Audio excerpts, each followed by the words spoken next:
पहिला स्वच्छ चेहरा करून घेतला. त्यानंतर मी मॉइश्चरायझर यूज केलं. मॉइश्चरायझर मी जे यूज केलं ना ते होतं निव्हिया सॉफ्ट कंपनीचं. मी आता इथे वापरते ते एल्फचं हे प्रायमर आहे.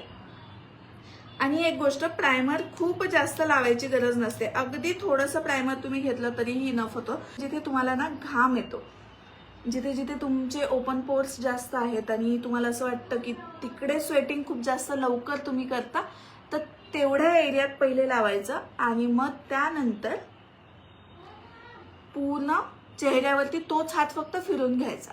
आपण सर्वात आधी आज आय मेकअप करणार आहे. छान हे असं ब्लेंड करून घेणार आहे.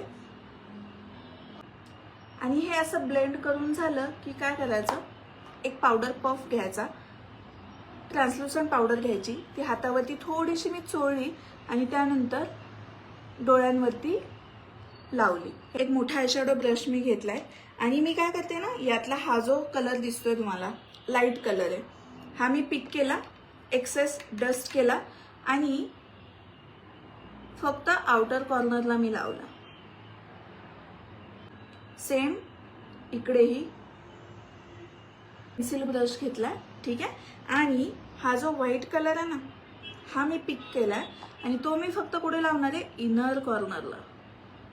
आता हा कलर किती लावायचा हे पूर्णपणे ना आपल्यावरती डिपेंड असतं की आपल्याला लुक कसा क्रिएट करायचा आहे. याच पॅलेट मधला हा जो डार्क शेड आहे हा आणि हा, तो मी मिक्स करून काय करणार आहे, लायनर जसं ड्रॉ केलं जातं तसं लॅश लाईनला लाईन करणार. कन्सिलर मी यूज करतेय, जिथे मला थोडंसं डार्क सर्कल्स वाटतंय तिथे लावलंय. आपण स्टार्ट करूयात ब्लेंडिंगला.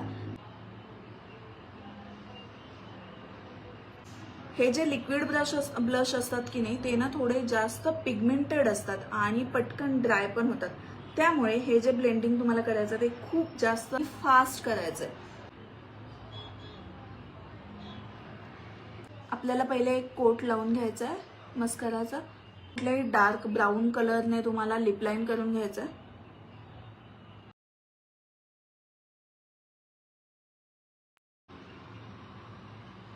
थोडं अजून शाईन ॲड करते.